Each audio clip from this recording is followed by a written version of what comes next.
Dito po sa Manitoba ay ganito ang sitwasyon kapag nagkakaroon kami ng blizzard. Hindi talaga maiwasan kung gaano kataas ang snow, lalo dito sa amin sa Notre Dame de Lourdes. Walang mapaglagyan ng snow. Sa bagay, may mga equipment naman ng town na pangalis ng mga snow doon sa mga main road, pero hindi kaagad naaalis yun, lalo na kapag nataon na weekends ang pagdating ng blizzard. Kaya yung mga dragways ng mga tao, talagang marami pang snow doon at kanya-kanyang pag-aalis ng pagkayod ng snow. So ito yung battle namin dito sa Manitoba, Canada, maging ng ibang part ng Canada na nakakaranas ng ganito kapag winter season. At hindi lamang yon, kundi ang medyo mabigat ay mas mataas pa o mas matagal pa yung panahon na merong snow kaysa walang snow.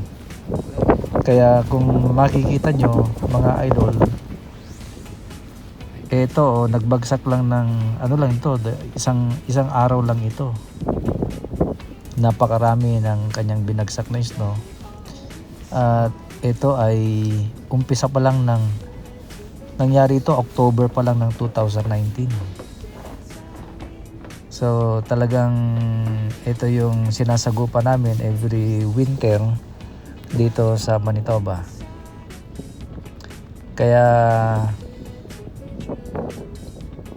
hindi maiwasan na marami sa mga Pilipino at mga dayuhan, mga migrante na pumupunta dito sa Canada, pag malapit na yung kanilang retirement age o kaya ay above 50 na, ito na yung kanilang iniisip na sana magkaroon na sila ng chance na makauwi doon sa bansa na medyo mas mainit, lalo na dyan sa Pilipinas.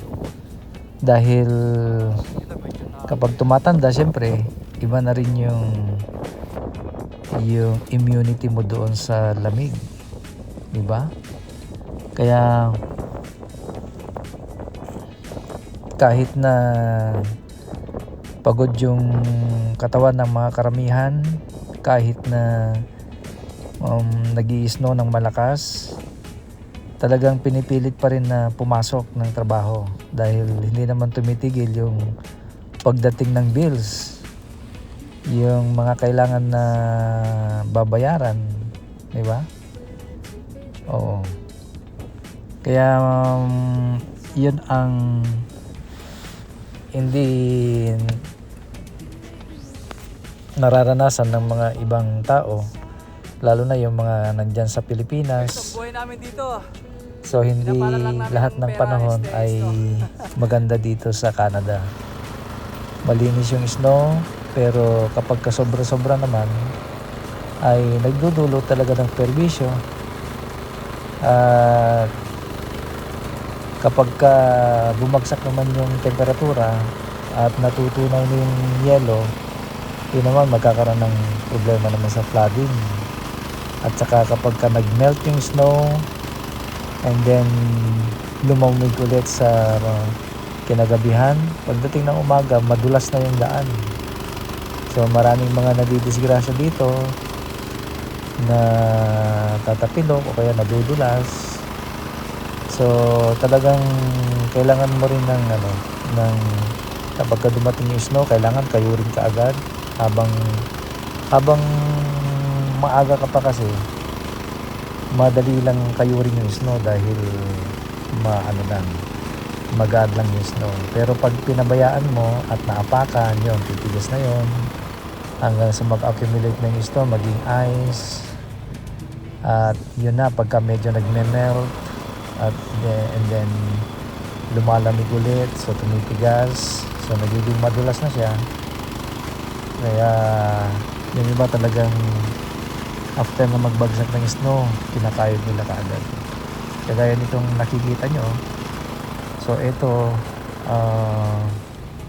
isang establishment sa aming town na kung saan may mga nakatira dito ng mga 55 plus yung mga edad, at yung iba ay merong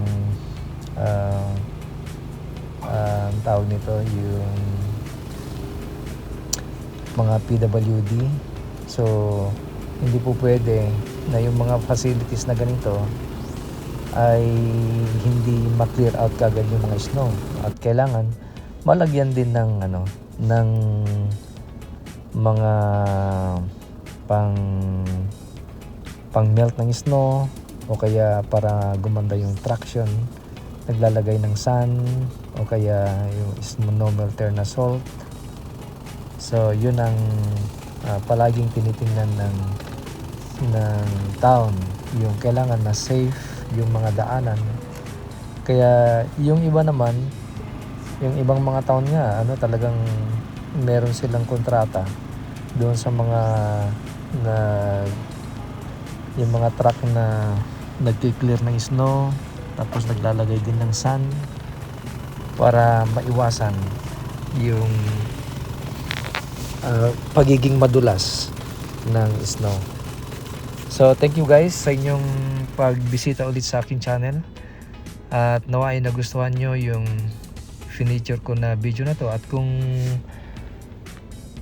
nagustuhan nyo, please click the subscribe button and follow me for more stories and videos. Thank you.